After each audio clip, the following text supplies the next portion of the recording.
नमस्कार साथियों। Iran, Israel और यूएस के बीच में लगातार जंग जारी है। ईरान अब नए-नए शिपमेंट को और ऑयल टैंकर को निशाना बना रहा है दोस्तों, जिससे क्रूड ऑयल के प्राइसेस में ज़बरदस्त तरीके का उछाल देखने को मिल रहा है। क्रूड ऑयल फिर से $91 के पार पहुंच चुका है। और अगर बात मैं करूं युद्ध की, तो उसमें बड़ी मिसाइल्स, ड्रोन्स और मिलिट्री इक्विपमेंट यूज हो रहे हैं, जिसमें भारी भरकम सिल्वर का यूज होता है। इसका एनालिसिस करेंगे कि इतना सिल्वर यूज होने के बाद में भी सिल्वर के प्राइसेस में उस तरह का उछाल क्यों नहीं देखने को मिल रहा है। साथ के साथ जानेंगे कि ट्रम्प ऐसा क्या पॉलिसी बना रहे हैं और किस तरह का मैनिपुलेशन कर रहे हैं कि आने वाले टाइम में मार्केट को उसका इम्पैक्ट देखने को पड़ सकता है दोस्तों।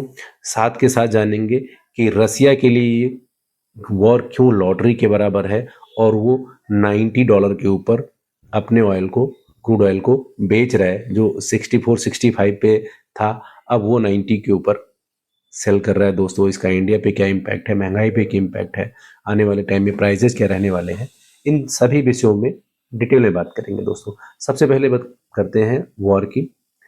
ईरान अलग अलग जगहों पे, चाहे वो यूएस मिलिट्री बेस हो या इजराइल हो या ऑयल के टैंकर हो, सब पे लगातार हमले कर रहा है दोस्तों। और मैंने जो रिसर्च किया है उसमें ये मिला है कि एक भारी बैलिस्टिक मिसाइल बनाने में लगभग 500 आउंस सिल्वर का यूज होता है। तो इस तरह से आपने देखा होगा, ये युद्ध का दूसरा हफ्ता है और दूसरे हफ्ते में अभी तक कितने सारे मिसाइल्स, ड्रोन और मिलिट्री इक्विपमेंट यूज हुए हैं, जिसमें सिल्वर का डायरेक्ट यूज है। और जब मिसाइल्स में सिल्वर यूज होता है और जब वो ब्लास्ट हो जाता है, तो ना तो वो फिर दोबारा मिलेगा, ना तो वो रिकनसाइल किया जा सकता है। इसका मतलब ये है साफ साफ वो फुल्ली कंज्यूम्ड हो गया। और ये वॉर अगर लॉन्ग टर्म के लिए खींचेगा तो वहाँ भारी भरकम डिमांड भी आने की पूरी संभावनाएं हैं, क्योंकि ईरान ही नहीं, अब दुनिया भर के अलग अलग देश, जैसे आपने स्वीडन के बारे में सुना होगा, या यूरोपियन यूनियन के बहुत सारे कंट्रीज हैं, या इंडिया है, जिनके पास भी वॉर का थ्रेट होता है, वो अब अपने डिफेंस इक्विपमेंट को मजबूत करेंगे, नई मिसाइल्स बनाएंगे, तो वहां पे सिल्वर का डिमांड बढ़ता हुआ दिखाई देगा। लेकिन प्राइजेस नहीं बढ़ रहे हैं। उसके पीछे का जो मुख्य कारण है वो है कॉमिक्स मार्केट में पेपर के जरिए सिल्वर का ट्रेड होना दोस्तों। कॉमिक्स में कॉन्ट्रैक्ट के थ्रू सिल्वर सेल हो जाता है और बाद में वहाँ पे उसका सेटलमेंट भी हो जाता है बिना फिजिकल डिमांड के। इससे ये होता है कि सेलर ने तो कॉन्ट्रैक्ट के थ्रू सिल्वर सेल कर दिया, लेकिन उनके वॉल्ट में सिल्वर है नहीं। और अगर वो सेटल भी हो गया बिना फिजिकल डिमांड के, तो क्या ये उससे ये मार्केट में मैनिपुलेशन हो गया कि सिल्वर इतना ज़्यादा सेल के लिए आया हुआ है, लेकिन फिजिकली उनके पास एक्चुअली नहीं होता है। तो ये मैनिपुलेशन जो यूएस में चल रही है, कितने दिनों तक चलेगा ये कहना बड़ा मुश्किल है दोस्तों। क्योंकि अगर फिजिकली आप देखोगे तो चाइना में भी शॉर्टेज है, $100 के ऊपर ट्रेड हो रहा है। और अगर आप वॉर की बात करोगे तो जैसा मैंने आपको बताया कि वहाँ पे सिल्वर इस तरह से यूज हो रहा है। और आने वाले टाइम में अगर मैं बात करूं कि क्रूड ऑयल और डॉलर इंडेक्स में मजबूती देखने को मिल रहा है, उसके बावजूद भी सिल्वर $85 के आसपास ट्रेड हो रहा है। गोल्ड की बात करें तो वो 5160 के आसपास ट्रेड हो रहा है। तो इन दोनों ने अपने एक जो सपोर्ट लेवल है उस पर इतना ज्यादा मैनिपुलेशन के बाद भी उस लेवल को नहीं ब्रीच किया है। इसका मतलब यह है कि आने वाले टाइम में यहाँ पे तेजी देखने को मिल सकती है। साथ के साथ अगर मैं बात करूं यूएस की, तो ट्रंप ने जिस तरह से बोला कि अब ये वॉर एंड होने वाला है, लेकिन उसमें कहीं से भी कोई संभावनाएं नहीं दिख रही हैं। ये भी न्यूज में आया है कि अलग अलग जगहों में ईरान के पास चाइनीज एयरक्राफ्ट वहाँ पे लैंड हुए हैं, रशियन एयरक्राफ्ट लैंड हुए हैं, जिससे ईरान को बैकएंड से सपोर्ट मिल रहा है दोस्तों। तो आने वाले टाइम में अगर ये वॉर लंबे टाइम तक अ, जारी रहा, तो इसका इम्पैक्ट इंडिया पे भी देखने को मिल सकता है। जिस तरह से क्रूड ऑयल का शॉर्टेज है और गैस के साथ साथ फर्टिलाइजर जो सेम स्टेट ऑफ हार्मोन से आता है, और वहाँ पे जिस तरह से लैंड माइंस और वॉर कर रहा है ईरान, अटैक कर रहा है ऑयल टैंकर के ऊपर, वो आने वाले टाइम में महंगाई और उच्च स्तर पे जाएगा, क्योंकि हर चीज ऑयल के ऊपर टिका है। जब ट्रांसपोर्टेशन कॉस्ट महंगा होगा तो एक तरह से दूसरी जगह पे सामान के मूवमेंट कराने में भी कॉस्ट बढ़ जाएगा, हर चीज का कॉस्ट बढ़ जाएगा, जिससे मार्केट में महंगाई बढ़ेगी और उसका सीधा सीधा असर अर्थव्यवस्था पे पड़ेगा, आम लोगों के ऊपर पड़ेगा, जो कि आने वाले टाइम में देखने को मिल सकता है फ्रेंड्स। अभी हालांकि सिचुएशन नॉर्मल है, हर जगह चीजें मिल रही है, एस्टेब्लिश है। आप किस शहर में रहते हैं, कमेंट करके बताइए कि वहाँ पे सिचुएशन क्या है, गैस की सप्लाई वहाँ पे प्रॉपर है, और है तो किस तरह का सिचुएशन है। साथ के साथ अगर मैं बात करूं गोल्ड की, तो गोल्ड भी स्ट्रांग दिख रहा है। सेंट्रल बैंक की बाइंग जो है वो और भी स्ट्रांग हुई है।